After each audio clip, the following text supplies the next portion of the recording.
20 political wards in Ihiala local government area really made the atmosphere tense and lively as the Kukuoma Iyomekunife APC campaign entourage arrived St. Peter's Anglican Church Field, Okija.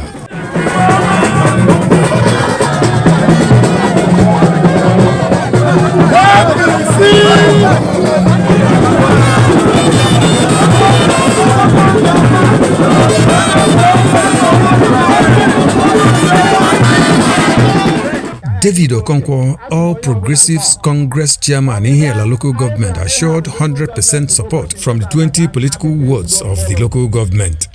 Come November 8th, 2025, APC is going to take over Anambra State. A one-time member of Anambra State House of Assembly, Honorable Theo Nnorom, expressed unreserved satisfaction in the perfect combination of Ukachukwu and Ekwunife and regretted the insecurity wound inflicted on the entire Ihiala local government area by the present ABGA administration in Anambra State and promised total support for APC in the November 8 Anambra State governorship election. It's just to remind the Ihiala, the wound. I went naka soludo. So even the Kubo, Ihiala, and I win Azu. You are our brother and you are our neighbor. Yes, sir. So none.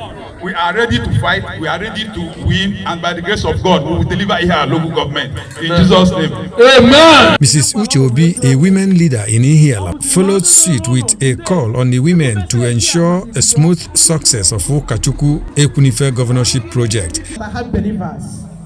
I don't have followers. Maki ebido mebe we kwenye ni hi na eme. Ha no here. Okachase na ụmụ nwanyị. Ihe ụmụ nwanyị na-eme bala ụba. Yes, yes, yes.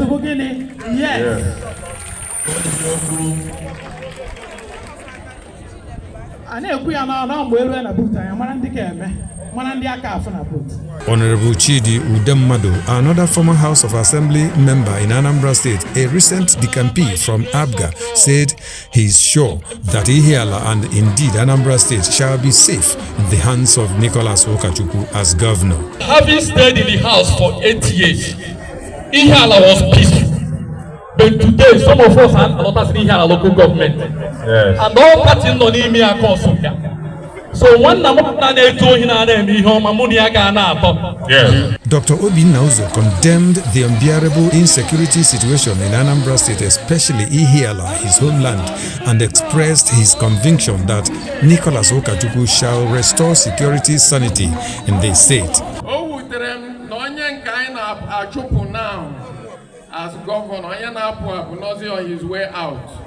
See, I dossier security here. Here we have been measuring here. I am got there.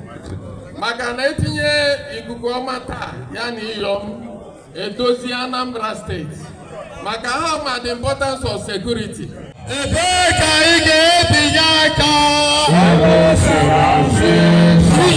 Chief Basil Ejidike continued reminding the people that the symbol of victory and positive change in Anambra State remains the broom. Senator Uche Ekwunife, the deputy governorship candidate, decried the acute insecurity bedeviling Ihiala local government and promised a positive change with Nicholas Ukachukwu as governor. The primary responsibility of every government is to provide security and welfare. When I do, onye dindu nelinni, onye dindu na bamoto, onye dindu na gana road, which means that security is paramount in everything I know. Prince Nicholas Ukachukwu went firm on the insecurity situation that has been causing incessant spill of innocent blood over time in Ihiala area and other areas of the state, a situation he promises to put a stop to. I will stop insecurity in our place. Amen. Our people should have life for you. I want you to send me to go and give me the instrumentality of the office of governance. I will go and protect our people. I will go and protect our people.